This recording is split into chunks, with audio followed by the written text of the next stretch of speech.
sa tingin ko nagustuhan nyo yung last vlog natin kasi ang daming nag-comment at ang daming nanood. Maraming salamat sa mga sumusuporta. Nung pag-akyat ko nga nito sa elevator, nakakita nga ako ng healthcare aid siguro siya. Ang dami nga nagtatrabaho na ganyang mga klaseng trabaho kasi yung pagtatrabaho sa fast food, entry level lang naman yun.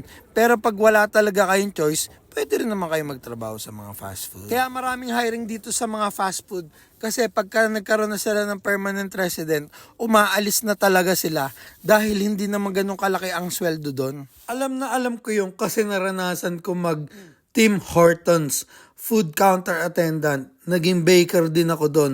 Tapos gumawa rin ako ng sandwich. Naging tagahugas din ako. Naging order taker. Ang daming trabaho doon. Ang sweldo lang ay minimum. Pakita ko nga rin pala yung isang pwede niyong pasukan dito. Kung marunong kayo magmaneho ng power jack o kaya yung mga pang picker, yung mga nagtatrabaho sa warehouse. Ito yung isang trabahong idea na pwede nyo lang pasukan sa mga ganitong klaseng store. Pero ang pwede nyo talagang pasukan doon sa mga warehouse na nagpipick sila ng mga order. Yung malalaking box tapos ipapatas mo doon sa paleta. Isa rin yun sa mga in-demand na trabaho dito kasi mahirap yun. Kaya ang mga trabahong mahirap dito, yun ang mga in-demand. Kasi hindi talaga pinapasukan ng mga may papel na dito at mga citizen. Ito nga yung example nung sinasabi ko. Yung mga mag-stack kayo dyan sa loob ng freezer.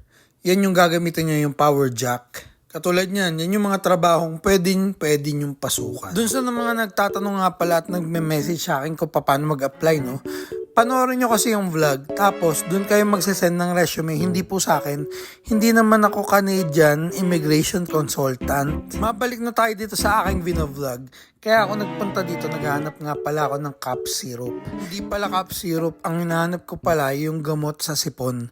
Yung mga capsule or tablet. Kasi hindi ko nga alam kung ba't uso ba talaga to. 2 linggo na ako umiinom ng gamot, hindi pa rin ako gumagaling. Meron pa rin akong sipon. Eto nga, nakita nga natin si ate girl ng malapitan. Gusto ko na nga tanungin kung nurse ba siya o healthcare aid. Medyo tumagal nga ako dito sa store na to kasi sa sobrang daming pagpipilian. Ang pangalan nga pala ng store na to ay London Drugs. Tama-tama, nakita ko nga palang sale yung picnic. Yun nga pala yung paborito namin ng aking kapatid na si Jamie. Shoutout nga pala dun sa aking kapatid. Baka gusto mo rin pumunta sa London Drugs, nakasale nga pala yung picnic ngayon. Baka gusto mo rin i-share yung ating video. Hindi yung kung sino-sino yung sinishare mo na wala namang kakwenta-kwenta. At mahilig pang manira ng iba. Humuhugot, pero content ko naman to, kaya pwede ko naman sabihin kung anong gusto kong sabihin. Pero joke lang yun ha, baka naman seryosohin nyo na naman. Ito yung sinasabi kong picnic, $6.49 na lang siya. Dating $8.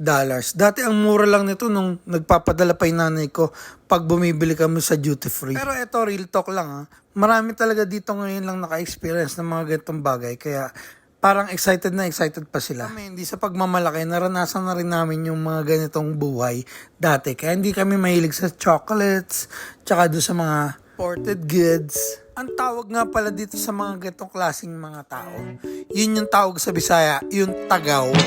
Kung alam niyo yun. In Tagalog, yung mga ignorante yung ngayon lang nakaranas. Kaya ang mga nagsasabi nga pala, yung mga nag-a-abroad, ang yayabang. Kasi ngayon lang sila naka-experience ng ganun eh. Kaya pagbigyan yun na, pinaghirapan naman nila yun eh. Ngayon, nakita ko na nga pala yung hinahanap ko. Pero medyo marami nga palang klase to, kaya medyo natatagalan tayo sa paghahanap. Nung COVID nga pala, ang dami nga palang aisle na ubos. Yung wala nang laman kasi maraming may sipon, may ubo. Pero ngayon, back to normal na nga pala. Doon nga pala sa mga naghahangad makapunta dito, parang meron na namang bagong balita. Ano ba yan? Pabago-bago na lang. Pero salamat sa panonood nyo ha. Wala kayong sawa-sawang pagsuporta sa akin. Tsaka dun sa mga never mind, wag na nga pala natin i-discuss. Baka may mag-react na naman. Ang dami talagang pagpipilian dito. Hindi ko nga makita talaga yung hinahanap ko. Pag hindi mo naman makita yung hinahanap mo, marami pa rin naman store dito at marami naman option at pagpipilian kung saan ka bibili nung talagang hinahanap ko. So hanggang sa susunod na vlog, tatry natin kung makakapag daily vlog tayo. Kasi ang dami nyo nanonood talaga sa akin, kaya maraming salamat talaga. Eto, magbabayad na tayo dun sa self-checkout. Pwede kayong magnakaw dito, nasa sa inyo na yun kung gagawa kayo ng kasamaan.